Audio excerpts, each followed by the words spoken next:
Thanks so much for being here, folks. And I just want to begin by acknowledging that we're gathered on the traditional territories, the Mississaugas, the New Credit, and that every time we acknowledge the traditional territories, we think about the injustice suffered by the first people of this land and our commitment to fight for justice. And I want to thank my candidates here, Brian and Norm, for being here, representing some of our candidates, two of our candidates in Toronto. Today we want to talk about our commitment to fight the climate crisis. This is one of the, if not the most serious crises that we're dealing with. While we have been grappling with the global pandemic, the climate crisis has not gone away, and if anything, it's getting worse. We're seeing the record changes in the climate impacting us right now in our lives. People are being devastated by forest fires across the country.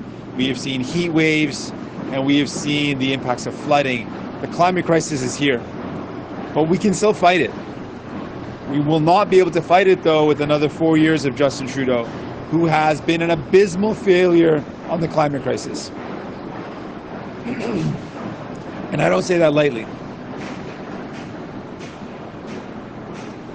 I'm sad to say this because I want us to win this fight, and I know we can. I know we can beat the climate crisis. We can fight it and we can win. But we certainly cannot win when Justin Trudeau is more interested in the past year in meeting with oil lobbyists and oil and gas lobbyists than actually doing what it takes to fight this crisis. We've learned that over the past year, he's had over 250 meetings with the oil and gas lobby, which is, for folks that recall, the most since 2011 when the oil and gas lobby had a cozy relationship with Mr. Harper. And it reflects in the decisions he's making. He promised to end fossil fuel subsidies and instead increase them by $900 million. He sets targets and continues to miss them.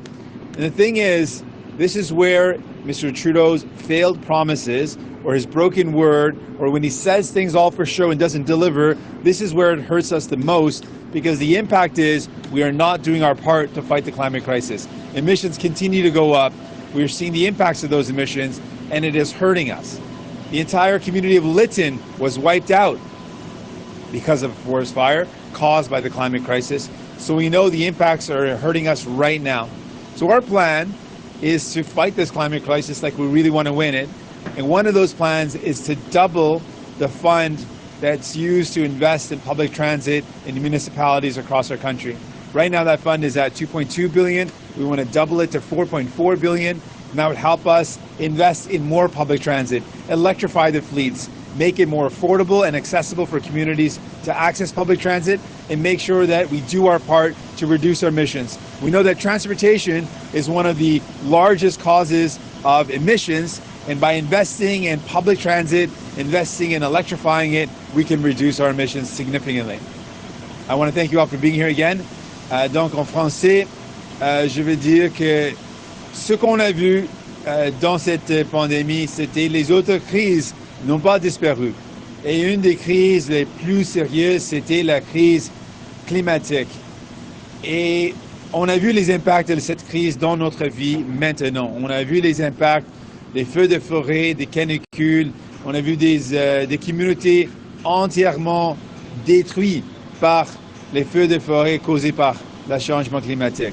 Donc, on doit faire face à cette crise, et on peut faire face à cette crise, mais on ne peut pas agir avec 4 ans de plus de Justin Trudeau, qui donne des belles paroles, oui, mais ses actions ne suivent pas ses paroles, et la réalité c'est qu'il a le pire bilan dans tous les pays G7, et continue d'augmenter les émissions au lieu de les réduire.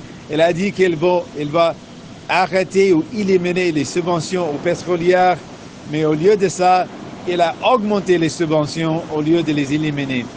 Donc notre proposition, c'est d'augmenter un élément de notre plan, de faire face à cette crise climatique, c'est d'augmenter le fonds pour investir dans les municipalités, dans les transports en commun. Donc on propose de doubler le montant permanemment pour investir dans le transport en commun, pour électrifier le transport, pour rendre l'accès au transport en commun plus facile et plus abordable et même gratuit dans les cas. On peut faire face à cette crise mais vous avez un choix de voter pour Justin Trudeau qui a manqué chaque cible qu'il a proposée ou l'NPD qui vont prendre au sérieux cette crise et qui vont faire face à la crise climatique dans une manière où on gagne et on fait notre part pour bâtir un meilleur avenir pour nos enfants. Et c'est exactement ce qu'on va faire. Merci beaucoup. Thank you so much. With that, I'm ready for any questions you might have. First question, Christian Ejikte from CTV News. Good morning, Mr. Singh. I want to ask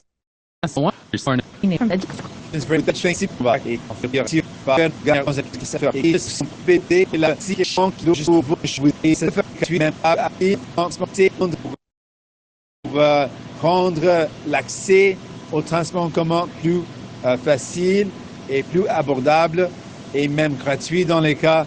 On peut faire face à cette crise, mais vous avez un choix de voter pour Justin Trudeau qui a manqué chaque cible qu'il a proposée ou l'NPD qui vont prendre au sérieux cette crise et qui vont faire face à la crise climatique dans une manière où on gagne et on fait notre part pour bâtir un meilleur avenir pour nos enfants.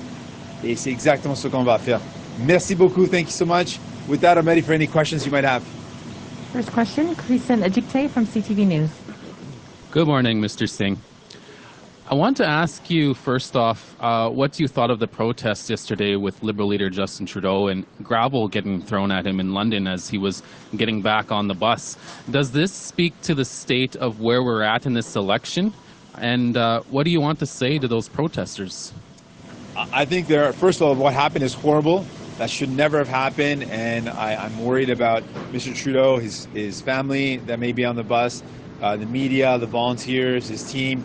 That should never happen. It is absolutely wrong, and I want to highlight there are a handful, a small percentage of very troubled people that are violently attacking people just for their views. Like, I disagree with Mr. Trudeau all the time, but it is absolutely wrong to be throwing stones. I mean, I can't imagine that I'm saying this in 2021, don't throw stones at people because you disagree with them. That is basic. That should not be happening. But these are some clearly troubled people who think it's okay to throw stones at someone. But they have to be taken seriously.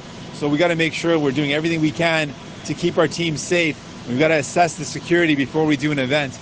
Sadly, because of people like this who are causing a real threat to the media that comes with us on the tour, to our volunteers, to our staff, to our team, this cannot happen. And we've got to be very careful that we don't allow us to be in a situation where this happens again. En français, s'il te plaît. C'est complètement inacceptable, c'est inexcusable que les gens ont effectivement fait des violences contre M. Trudeau et son équipe et les médias avec lui. C'est complètement inacceptable. On peut manifester, c'est le droit, mais il y a des gens qui ont clairement des problèmes de santé mentale, qui pensent que c'est d'accord de jeter quelque chose à quelqu'un pour le blesser. C'est complètement inacceptable et j'encourage toutes les équipes de faire une analyse sécuritaire pour savoir si on peut avoir des événements dans une manière sécuritaire pour protéger pas seulement notre équipe, nos bénévoles, mais aussi les médias qui sont avec nous, parce que la violence dans ce cas était aussi dirigée vers les médias aussi, et j'ai des grandes inquiétudes par rapport à ça.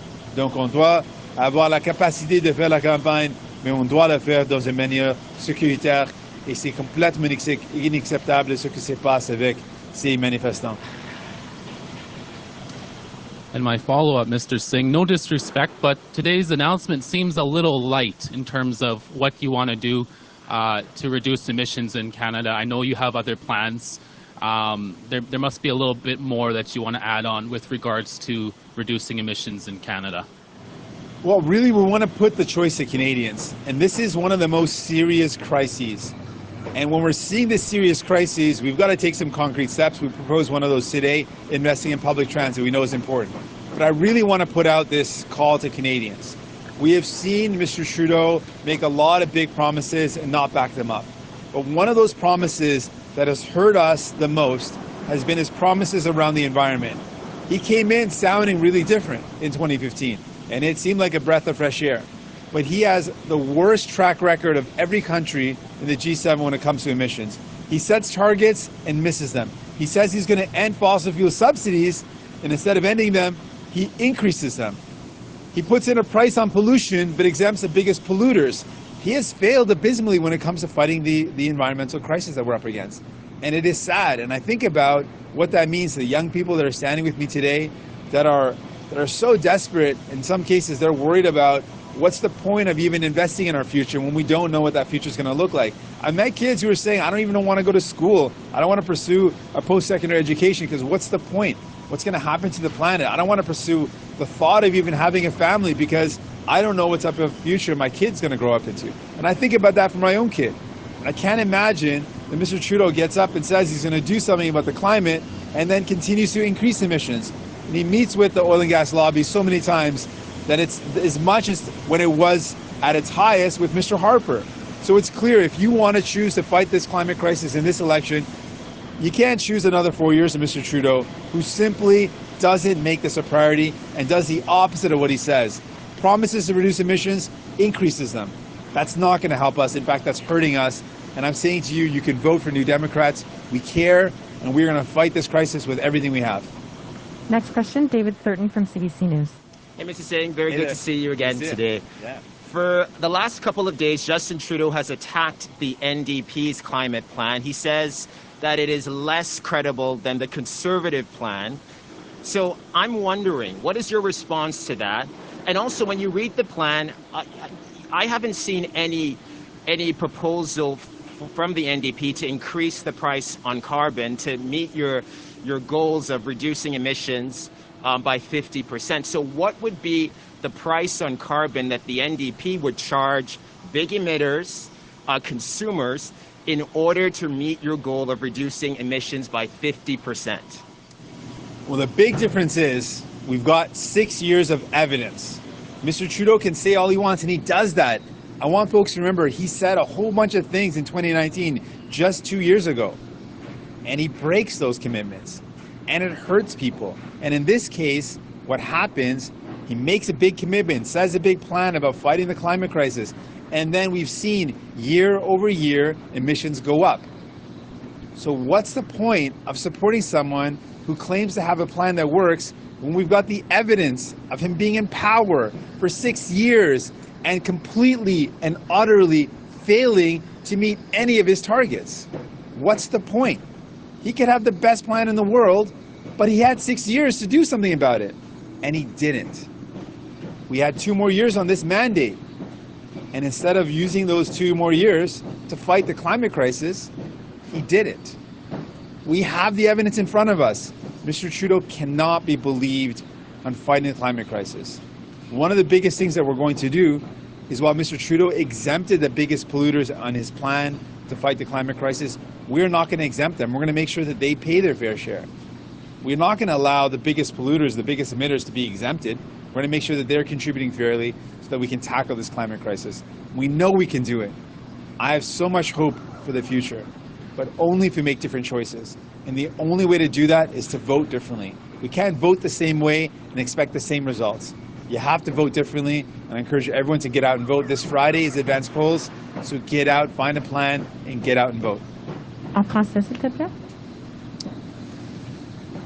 On a la preuve devant nous.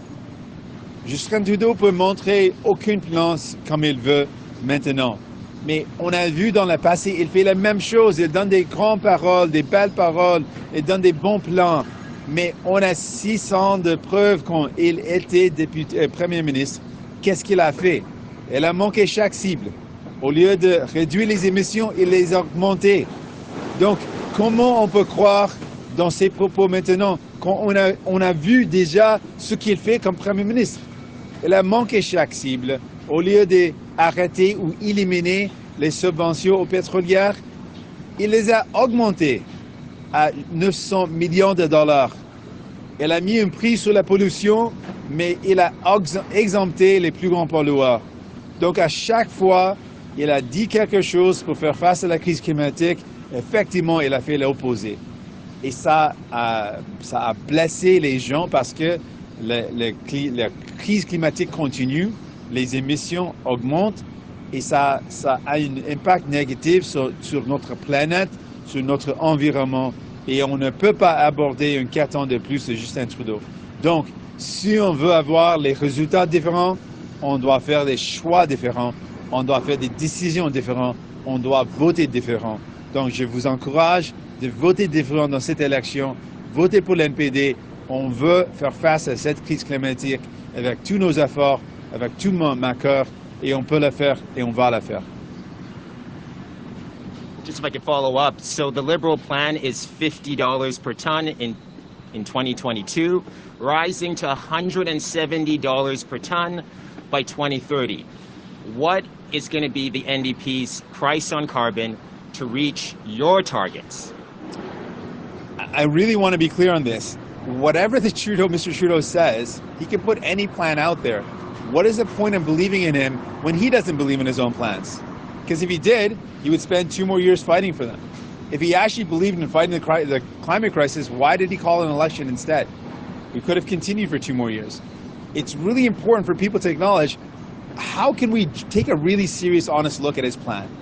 When just 2 years ago, he made it really clear that pharmacare was one of his #1 priorities. It was a major priority. He included it in throne speech. He said it was important, but then he completely abandoned it, and in his fully costed plan, there's not a single dollar, a single cent on fighting the climate crisis, or fighting for bringing in pharmacare. So it's clear we can't believe Mr. Trudeau on the climate crisis. You can believe us. We care deeply. We will do whatever it takes. We're not afraid of the big polluters. We're not going to cave into the big oil and gas industry as Mr. Trudeau has. It really comes down to our commitment and our conviction. We are committed and have the conviction to fight this climate crisis because we care deeply and we are committed to doing it. Prochaine question, Sébastien Desrosiers de Radio-Canada. Bonjour, Monsieur Singh. Des maires de 5 grandes villes au Québec tiennent un point de presse ce matin, Montréal, Québec, Laval, Longueuil et Gatineau, pour demander aux chefs des partis fédéraux de s'engager à réduire le trafic d'armes illégales au Québec. En fait, ils demandent 2 choses, de réduire le nombre d'armes qui traversent les frontières, qui est évidemment du ressort du gouvernement fédéral. Puis ils demandent également que la responsabilité du contrôle de ces armes-là ne revienne pas aux municipalités. Quel est votre plan? Vous dites vouloir bannir les armes d'assaut, réduire le nombre d'armes illégales en circulation. Quel est votre plan et voulez-vous rendre un programme de rachat obligatoire, par exemple? Qu'est-ce que vous répondez à ces maires-là? Merci beaucoup pour la question. Premièrement, je comprends pourquoi les municipalités ont se rassemblé pour mettre en œuvre ou pour proposer cette demande, pour montrer ces demandes, parce que on a un grand problème de violence causée par les armes à feu et ça frappe fort dans les grandes municipalités, les grands centres urbains. On a vu ça ici à Toronto, au Québec. On a vu des actes de violence récemment, donc je comprends pourquoi c'est vraiment une grave inquiétude. Donc notre plan, oui, on est pour un rachat obligatoire des armes d'assaut parce qu'on veut protéger la population et ça veut dire qu'on veut mettre en œuvre un programme qui fonctionne pour les interdire, pas un programme volontaire, mais un programme obligatoire. Deuxièmement, M. Trudeau a promis de faire ça. Il a promis de mettre en œuvre un programme de rachat obligatoire, une interdiction, mais il ne l'a pas fait. Donc oui, on veut le faire. On veut aussi investir plus de ressources dans nos services qui travaillent sur la frontière pour arrêter le transport illégal de ces armes, parce qu'on sait que le grand montant de ces armes traverse la frontière, donc plus de ressources, plus de travailleurs et travailleuses peuvent nous aider dans cette lutte. Ce matin, on apprend que sur Radio-Canada que des écoles du sud-ouest de l'Ontario se sont débarrassées de milliers de livres qui, selon ce conseil scolaire, nuisent à la réconciliation, entretiennent des stéréotypes sur les Autochtones, des livres comme des bandes dessinées d'Astérix, par exemple, qui ont été brûlées dans certains cas. Est-ce que vous êtes favorable avec cette façon de faire? J'ai réfléchi sur cette question un peu parce que j'ai la lis en avant et j'ai pensé de qu'est-ce qu'on était appris dans l'école des communautés autochtones. C'était quoi les leçons qu'on a appris et c'était quoi notre approche, nos idées sur la communauté autochtone quand on était jeune. Et je pense que j'ai vu des images négatives, des caricatures, une présentation qui ne respecte la dignité de les communautés autochtones. Donc, je pense qu'on doit vraiment changer notre approche dans l'enceinte de nos enfants. Et une réflexion sur cette question, c'est important. Qu'est-ce qu'on peut faire pour améliorer comment on présente l'histoire de la communauté autochtone, comment on peut mieux enseigner nos enfants de l'histoire, de leur contribution, de leur vie, de comment ils ont vécu des grandes injustices. Donc cette réflexion, c'est important de faire et c'est quelque chose que je pense qu'on doit faire. Could you repeat the question on mayors and guns in English, please? Yes, on mayors and guns. This is I can understand why some mayors in Quebec have come together to demand action on assault weapons and handguns. They're worried because they're seeing an increase in violence. It's very serious. We're seeing the loss of life based on gun violence. We've seen it here in Toronto. We've seen it in Quebec. So it is really serious. And so what we're proposing is we would support a mandatory buyback of assault weapons. It's something Mr. Trudeau had said he would do. It's something that advocates have demanded, and Mr. Trudeau backed away from that commitment. We would bring in a mandatory buyback so that we could absolutely ban these assault weapons. They should be banned, and that mandatory buyback would help us get there. In terms of stopping the flow of weapons, what the mayors have outlined is what we've found as well, is that the largest quantity or the biggest proportion of weapons that are coming illegally into Canada are coming across the border. So we need to invest, and what we're proposing to do is invest more resources and staffing and human resources into our border security to make sure that we are doing everything we can to stop the flow of those weapons.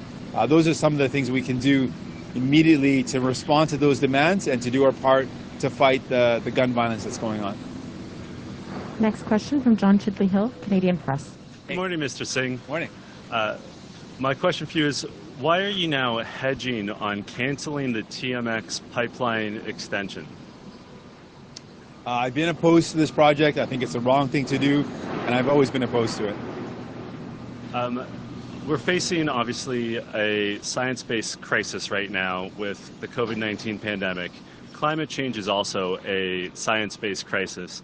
In both cases, misinformation has really slowed our progress. What would you do to fight misinformation in climate change? I really appreciate the question. I think there is certainly a lot of misinformation out there when it comes to many things, COVID-19 as well as the climate.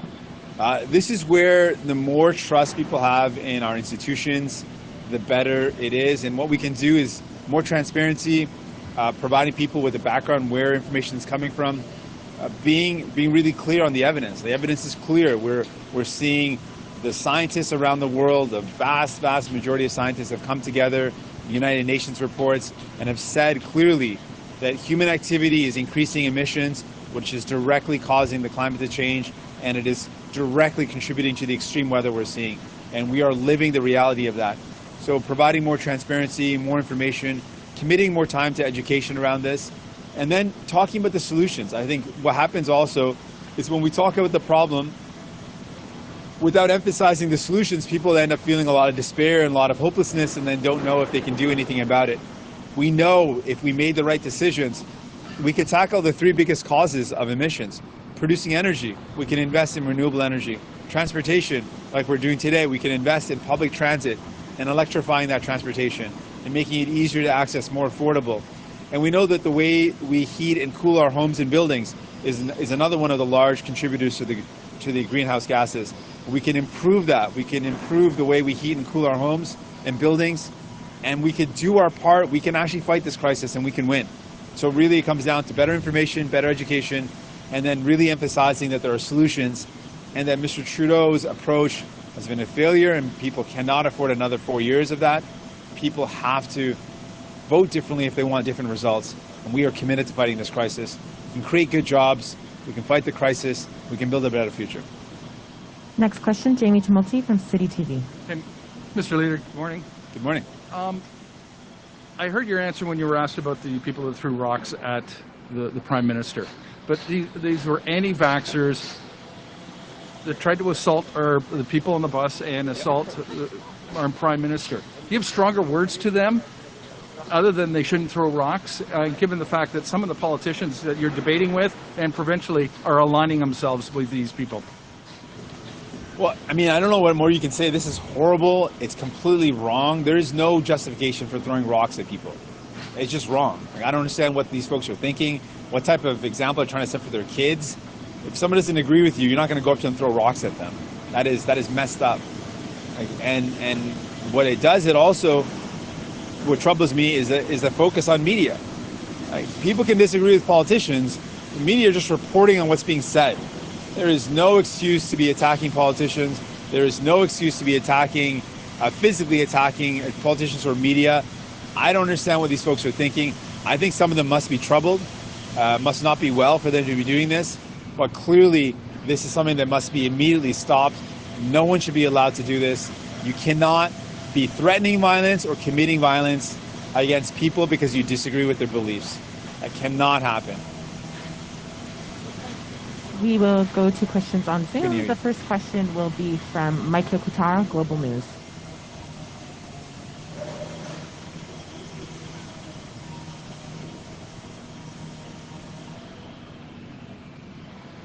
Mike, are you still on mute?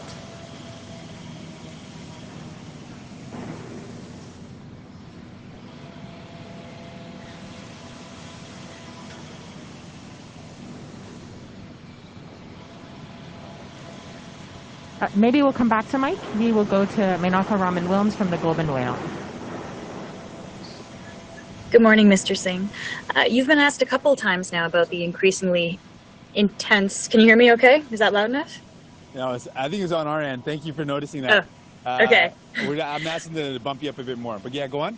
Okay, I'll start and you can let me know if you need me to repeat anything. But you've been asked a couple of times now about the increasingly intense protests that we've seen on the campaign trail, and you said we need to ensure this doesn't happen again. How do we do that, though? Should parties be looking at increasing security at campaign events? I appreciate the question. Thank you so much. You can turn it back down now. Now I'm getting a lot of feedback on myself. So yeah, first of all, it's wrong, and this shouldn't be that the media or that political leaders have to worry about this so much and have to change their plans because of this. But the reality is maybe we do need to be more careful about where we are holding events, do a stronger security analysis, and be careful because I'm not worried about myself ever in these type of circumstances, but I am worried about my team. I'm worried about the people around me. I'm worried about volunteers. I'm worried about the media, and no one should be under the threat of violence or be attacked. And so I think we need to be a bit more careful about where events are being held and acknowledging that there is some troubled folks out there that are resorting to violence, and that means that we've got to be more careful. And so I'm going to make sure that my team does a really strong analysis of the places where we hold our events to make sure that we don't allow for even the potential of this to happen. I don't blame any of the political parties for it, but I think that we do need to be more vigilant now, seeing that as this is happening more often, we've got to be more careful to protect the people around us, the team around us, so that no one is injured. And so we got to be careful. Thank you. And I'll turn to the climate crisis for my second one. In your platform, it says that you will build reconciliation into the heart of the plan to address the climate crisis, ensuring that First Nations, Inuit, and Métis people are partners in this effort. So can you elaborate a little bit on how exactly you would do that? Absolutely. One of the plans that we would put forward, one of our things that we would do right away is to put in place a fund, a $500 million fund for Indigenous-led conservation. Indigenous communities have the know-how, have lots of experience and a deep tradition and teachings around conservation and stewardship, and have been stripped of resources to do that, have lacked the funding to do that. So that's one way where we could support as partners Indigenous-led conservation, working as allies, working with a nation-to-nation relationship, supporting Indigenous people, lifting Indigenous people up, and providing them with the capacity. They already have the ability, but providing them with the resources to do that Indigenous-led conservation. Next question, we'll try Mike Lecouteur again from Global News. Mr. Singh, can you hear me now? Yeah, I can hear you. So I wanted to ask you, because you've been asked a number of times now about putting a price on pollution, but you're really just not saying how you do it. So why should Canadians believe you when you aren't answering a clear question about the price you will put on carbon? Well, we want to make it really clear. One of our biggest critiques of Mr. Trudeau is the fact that he exempted the biggest polluters. And so what we would do is not allow for that exemption to continue. We would make sure that big polluters are paying their fair share. Why is it that the burden was put on everyday Canadians, but the biggest polluters were ignored? That is a big part of our plan. In terms of the price on pollution, we will continue to monitor what is the appropriate level to set. We will work with experts in terms of setting the best prices. But we've seen that the approach of Mr. Trudeau has failed. His approach has utterly and abysmally failed. We're telling people, first off, we've seen that he has been too cozy, too close to the biggest polluters.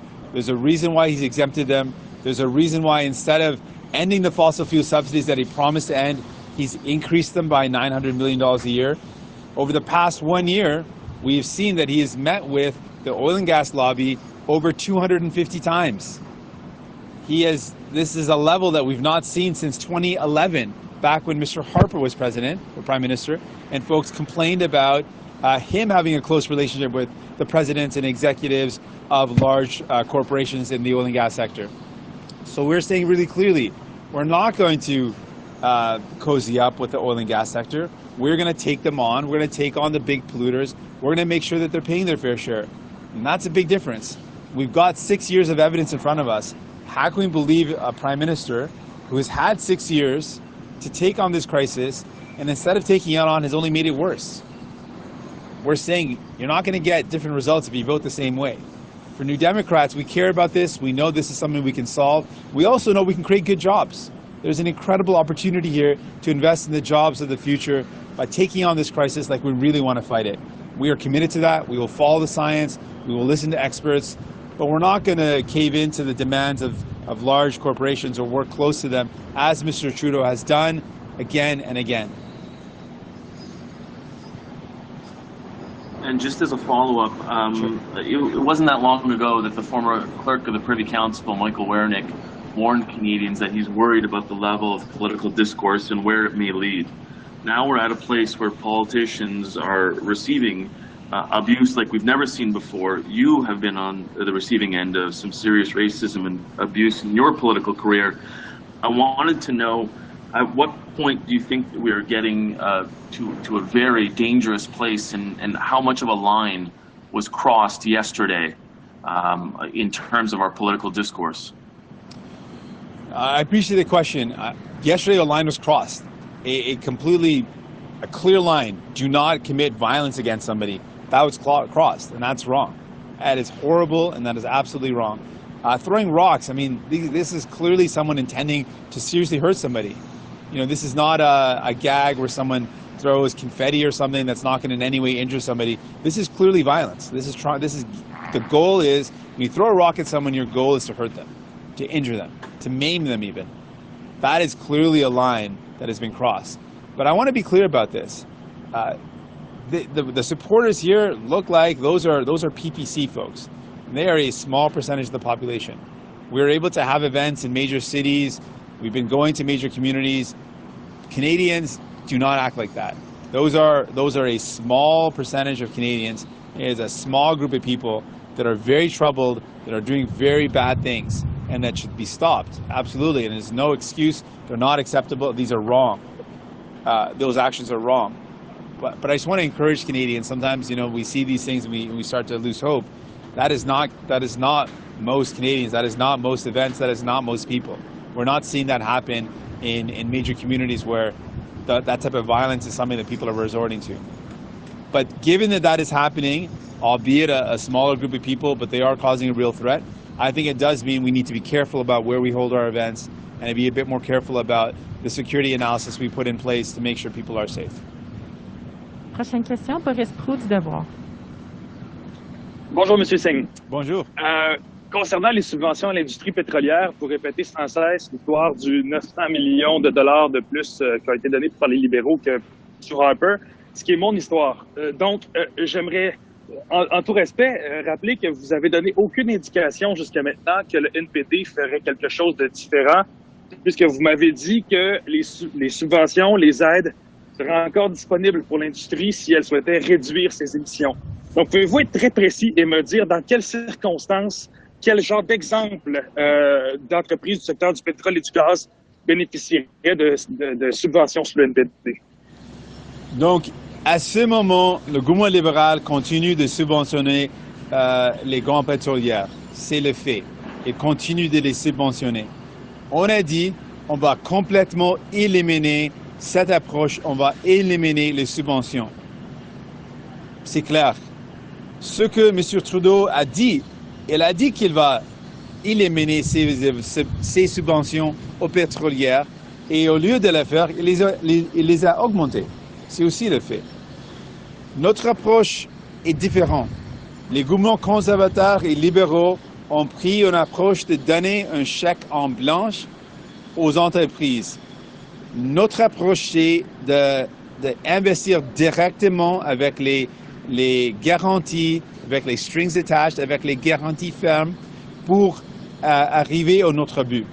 Donc, les conservateurs ont fait la même chose. Ils ont donné des chèques en blanc aux entreprises pour garder les emplois et ces entreprises ont quitté les pays.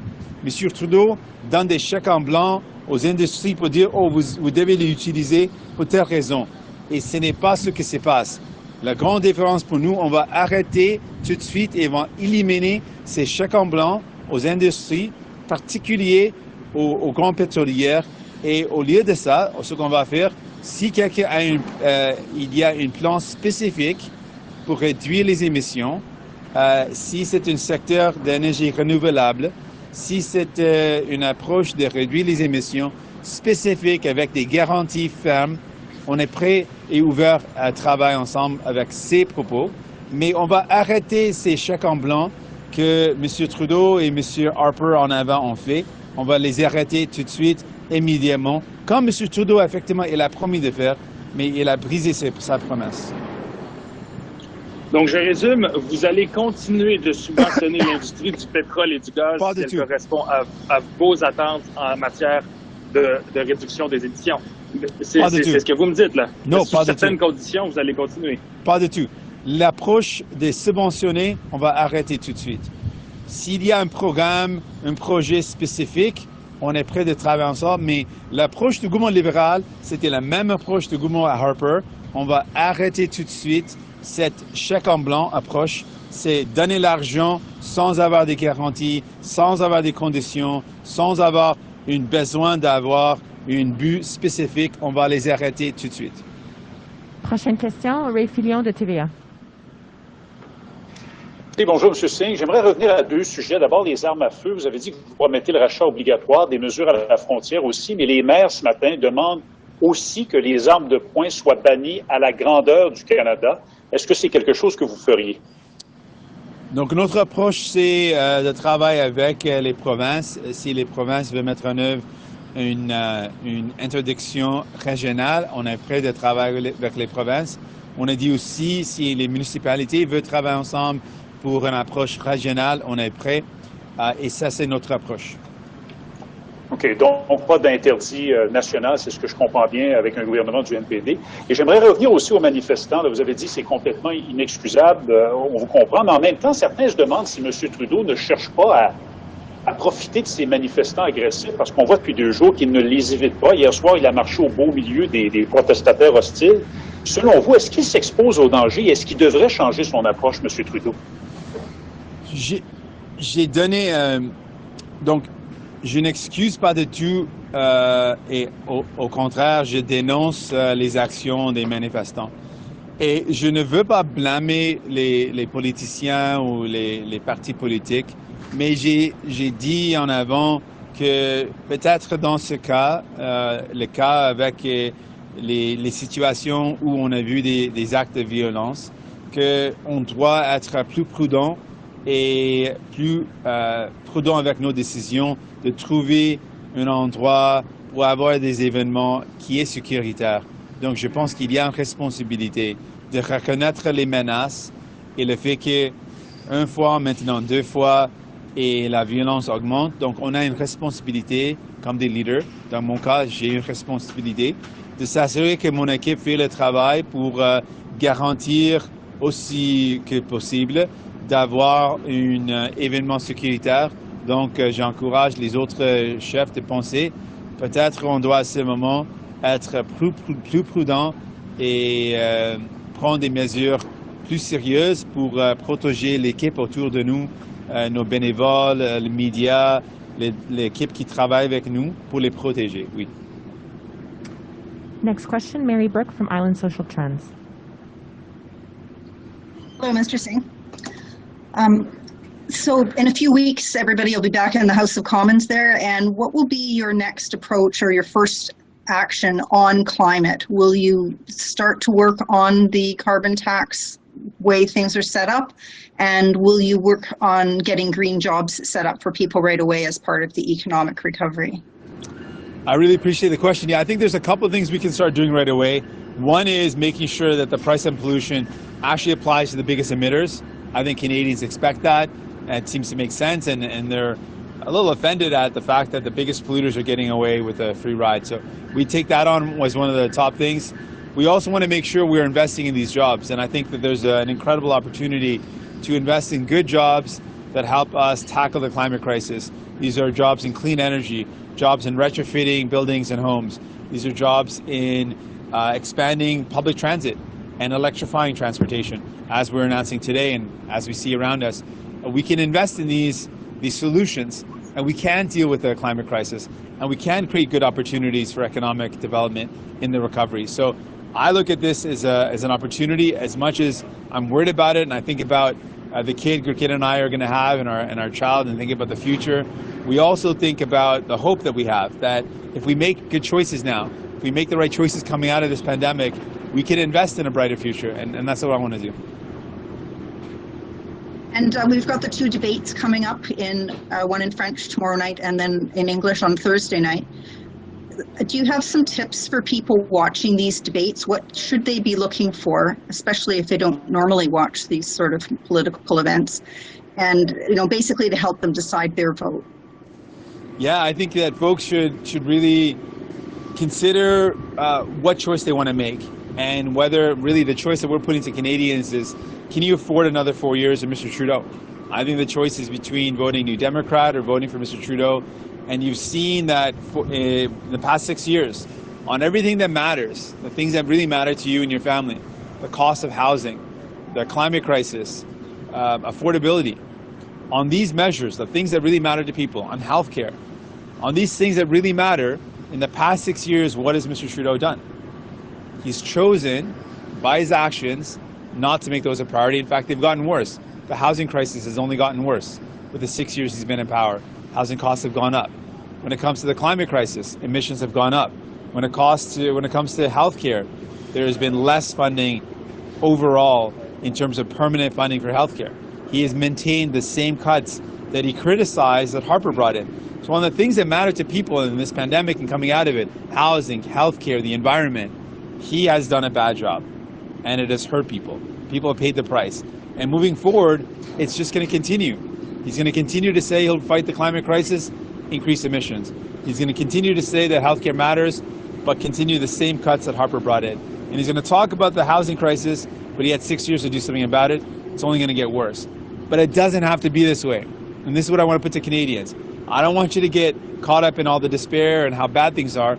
I want you to also believe and hope that we can make things better. And I'm confident. There are countries in this world that are solving the housing crisis, that are doing incredible things on fighting the climate crisis and investing in a brighter future. We can do it. We can do it, and it just means we've got to vote differently, and it means you also have to vote. You're not going to get different if you sit back at home and don't vote. So definitely check out the debates, but definitely vote. and early voting starts this Friday. So make a plan, vote, and if you want something different, you got to vote differently. Ideally for me, but vote differently. This concludes our press conference. Thank you, merci.